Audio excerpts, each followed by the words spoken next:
છે મારી માં એક ગામડામાં છે ને એવું થયું પેલાના આપણે શું કે આ ગણ ભરવા જતા ને ગણ ભરવા જતા ત્યારે એને ગામનો કાઠિયો કહેતા બરાબર અને ત્યારે ધોતી ને ટોપી ભરતા ત્યારે એવું થયું કે ચાલી મૂકતા ત્યારે સાયકલ ને આવો ને ત્યારે કંઈક ગણ ભરવાને માટે આવે તો આજુબાજુને બોલાય લાવે ને પછી તે ગણું ભરે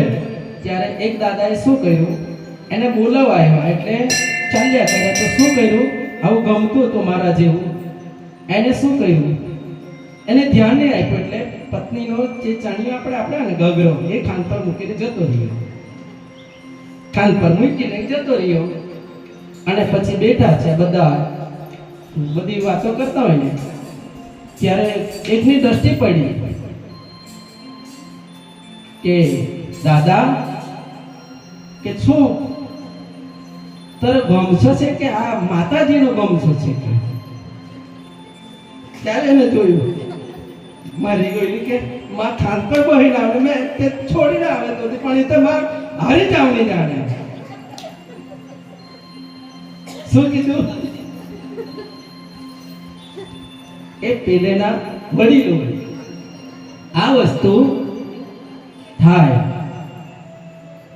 અને એક શિવ ઉપાસક હતો ખૂબ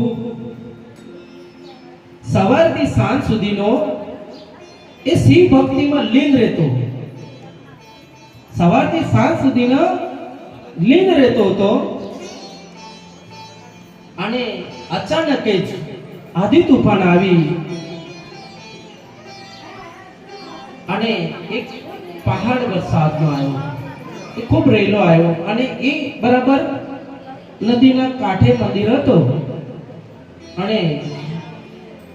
ગામડામાંથી એક નાનો સરખો બાળક એ દોડતો દોડતો જાય ને પૂજારીને કહે કે પૂજારી આપણા ગામમાં પહાડ આવી રહ્યો છે તો કે મારો ઈશ્વર મને બચાવશે મારો ઈશ્વર મને બચાવશે એના માટે અને એ બાળક જતો રહ્યો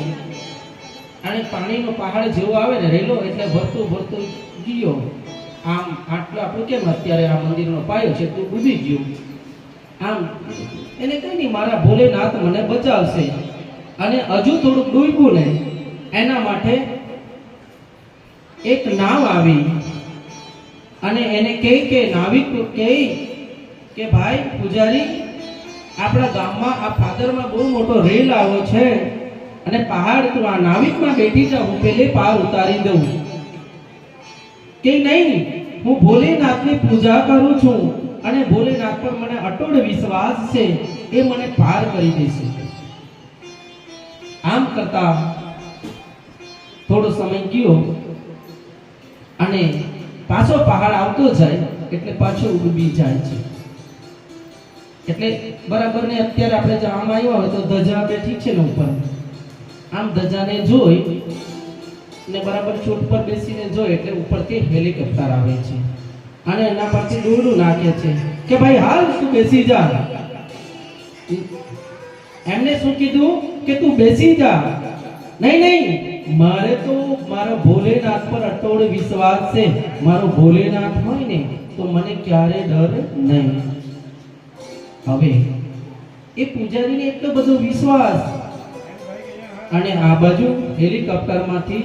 દોરડું નાખ્યું પણ એ પણ જતો રહ્યો અને આમ થોડું કરતા કરતા થોડો સમય ગયો એટલે પૂરું ભરી ગયું અને એનો દેહાંત થઈ ગયો મૃત્યુ થયું અને પછી જ્યારે કૈલાસ ધામમાં જ્યારે જાય અને પૂછે ભગવાનને પ્રશ્ન કરે કે હે પ્રભુ કે મેં તારી 55 થી અહીંયા સુધી આટલી બધી ભક્તિ કરી અને તમે મને બચાવવા તમે આવ્યા નથી તો મારી ભક્તિ શું કામની મારી ભક્તિ શું કામની કે હું તારો ભગત હતો તમે ત્યારે કે અરે મારા બાપ હું સ્વયં નથી આવ્યો જ્યારે પણ હું આવતો હતો ને પેલો જ્યારે ગામમાં પહાડનો પ્રવાહ આવ્યો ને ત્યારે હું નાનો બાળકમાં રૂપ થઈને તો હું તને બચાવવાના માટે આવ્યો છું. એમને બચાવવા માટે હું તમને આવીને કીધું કે હાલ પૂજારી આપણા ગામમાં પહાડ આવે છે, પાણીનો રેલો આવે છે, તું બહાર નીકળ.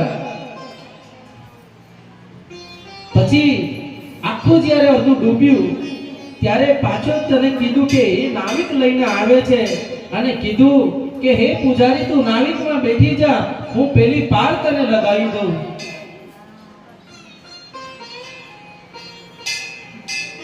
તો કે હું નાવિક લઈને તને બચાવવાના માટે આવ્યો, પણ તમે કઈ માનતા નથી, બેઠા નથી. એ ગયો. પછી કે મેં તારું જ્યારે તમે પૂરું તારું આખું સલ ડૂબી ગયો ને બધું પૂરો ગામડા સલ